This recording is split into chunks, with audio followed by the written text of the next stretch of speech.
think it's time for Jack to let her rip.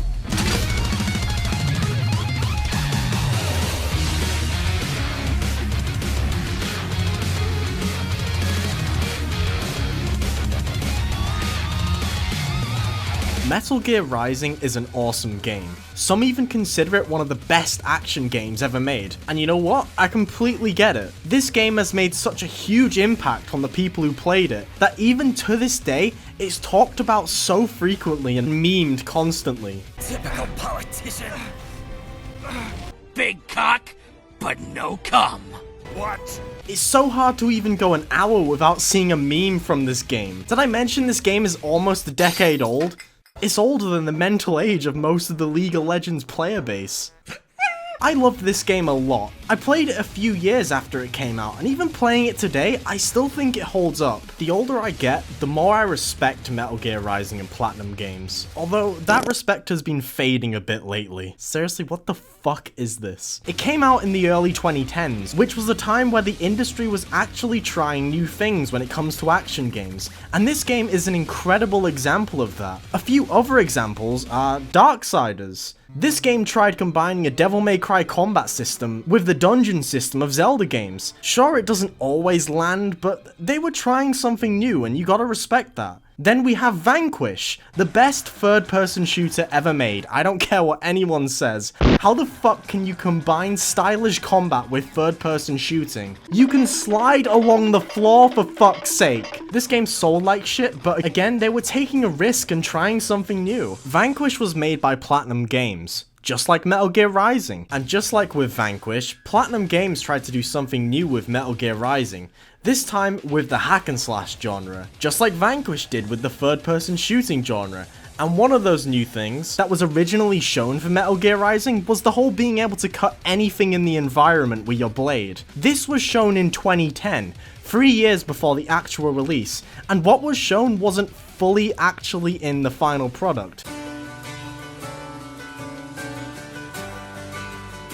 Probably because of what I can guess were console limitations. There are still hints of it in the final game, and it's satisfying as fuck. Like I said though, they were trying something new, it was something innovative. It all just made an awesome final product that I can imagine will be talked about for even more years to come. Despite all of this though, the game isn't perfect at all. The rough development definitely impacted it. For starters, it feels like it ends way too quickly. Like a lot of content was just cut out. There's a climactic fight with Jetstream Sam in what feels like 2/3 of the way through the game, and right after that, you're just thrown into the final mission.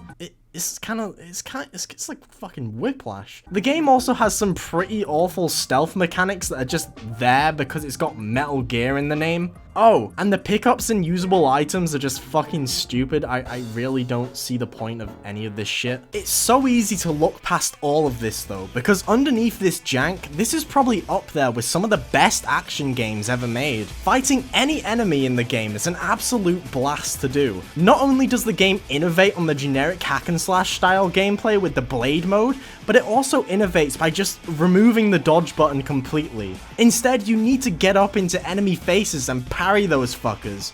And if you do this perfectly, you can enter blade mode and cut these fuckers up like they're a lovely slice of cheese. The set pieces and boss fights are truly iconic. Oh my god, the boss fights. Nanomachine, son. Every single one of them takes full advantage of the mechanics the player's given, and in every single one, you are hyped the fuck up with a soundtrack which absolutely slaps. The music during boss fights is dynamic, and during climactic moments, shit like the vocals kick in, and it's just My favorite boss fight is Monsoon. He can detach parts of his body like his legs, which just charge at you. Because of this ability, he is completely immune to blade mode, so you gotta actually aim it and hit a weak point on his body rather than just spamming it like you were probably doing beforehand. During all of this though, you just have this absolute bot blasting in your ears, hyping you up constantly.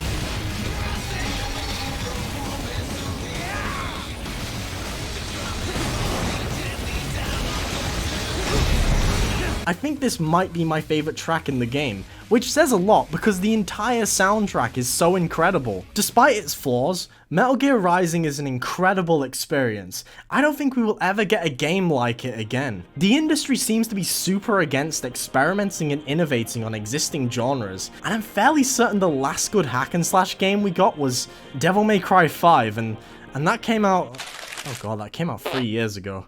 Companies just don't seem to be interested in making games like this anymore. Some companies have even completely downgraded some existing ones. God of War. If we do get a Metal Gear Rising 2, I can imagine it won't be anything like the first game. I bet you it'll be Raiden as an old man with his son, and his son will want to go out and do what he did in the first game, but old Raiden will be like, no, that is bad. Anger is bad. Do not kill. And most of it will just be cutscenes with boring over-the-shoulder slow combat sprinkled in. Oh, wait a second. I just described most of PlayStation's exclusive games. Whoops.